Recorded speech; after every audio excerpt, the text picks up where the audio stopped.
जय भीम, नमस्कार। Recipe of nature या माझ्या यूट्यूब चॅनलवर मी सर्वांचे स्वागत करीत आहे। बघा, आज मी तुम्हाला एक नवीन अशी रेसिपी दाखवणार आहे। ही एक रानभाजी आहे, शेवगा। आणि या शेवगाच्या शेंगा शरीरासाठी खूप पौष्टिक असतात। यापासून आज आपण भरीत कसे बनवायचे त्याची रेसिपी बघू। जय भीम, नमस्कार। रेसिपी ऑफ नेचर या माझ्या यूट्यूब चॅनलवर मी सर्वांचे स्वागत करीत आहे। बघा, आज मी तुम्हाला एक नवीन अशी रेसिपी दाखवणार आहे। ही एक रानभाजी आहे, शेवगा। आणि या शेवगाच्या शेंगा शरीरासाठी खूप पौष्टिक असतात। यापासून आज आपण भरीत कसे बनवायचे त्याची रेसिपी बघू। त्याआधी याला आता आपण छान धुवून घेऊ आणि याला भाजून घेऊ।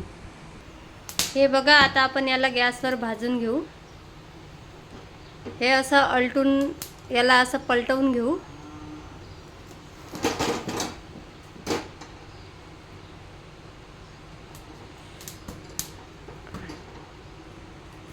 ती भरीतसाठी बघा, अशा छान मोठ्या झालेल्या शेंगा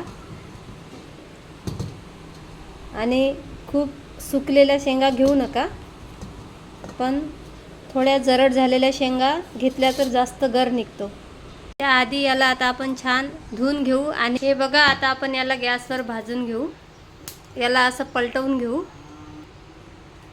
त्यासोबत आपण हे टमाटर पण भाजून घेऊ आणि हिरवी मिरची पण।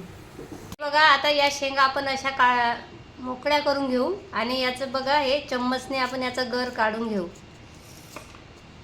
आपण वांग्याचं जे भरीत बनवतो तेव्हा त्याचे टरफल हे पातळ असतात, त्यामुळे ते निघतात। पण शेवग्याच्या शेंगाचं भरीत बनवत असताना आपल्याला हा असा गर काढून घ्यावा लागतो। हे बघा, याप्रमाणे आपण आता हा सर्व गर पूर्ण शेंगांचा काढून घेऊ। बघा, आता आपण खलबत्त्यामध्ये हे असं लसूण बारीक करून घेतलं, एवढा कांदा चिरून घेतला आणि हे बघा, मिरची भाजून घेतली होती आणि टमाटर पण, याला आपण आता बारीक करून घेऊ। खूप याची पेस्ट नका करू। बघा, आता यामध्ये आपण हे थोडं जे शेंगाचा गर आहे याला आपण कुटून घेऊ। याला जर आपण मिक्सरवर लावलं तर ते जास्तच बारीक होते। आपल्याला थोडं मीडियम बारीक करायचं आहे, म्हणून मी हे खलबत्त्यामध्ये बारीक करत आहे। टमाटर आणि मिरची याला पण बारीक करून घेतलेलं आहे। बघा, आता आपण हे शेवग्याच्या शेंगाचा गर बारीक कुटून घेतला। कढईमध्ये तेल गरम करून घेतलं, एक पडी। आता तेल छान गरम झालं आहे। यामध्ये मी अर्धा चमचा मोहरी, अर्धा चमचा जिरे आणि हे लसूण, कांदे घालू। आता याला आपण लालसर होतपर्यंत परतून। बघा, आता कांदे छान लालसर परतले आहे। यामध्ये मी आता टमाटे आणि मिरचीची पेस्ट घालत आहे।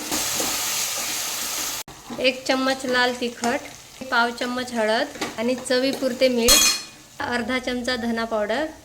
याला आता आपण मिक्स करून घेऊ आणि आता यामध्ये आपण हे कुटून ठेवलेलं शेवग्याच्या शेंगाचा गर घालू। आता छान मिक्स करून घेऊ। 5 मिनिट झाकण ठेवून मंद आचेवर याला शिजवून घेऊ। बघा, आता 5 मिनिट ही भाजी शिजल्यानंतर ही भाजी पूर्ण शिजून आता तयार झालेली आहे।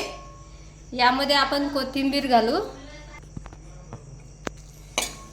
हे बघा, हे आता शेवग्याच्या शेंगाचं भरीत खूप सुंदर वास येत आहे याचा।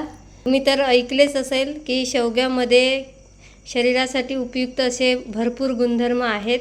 त्यामुळे सर्वांनी हा व्हिडिओ बघून असे शेवग्याच्या शेंगाचे भरीत बनवून खा व मस्त रहा। माझी रेसिपी तुम्हाला आवडली असेल तर माझ्या चॅनलला लाईक, सबस्क्राईब व शेअर करा।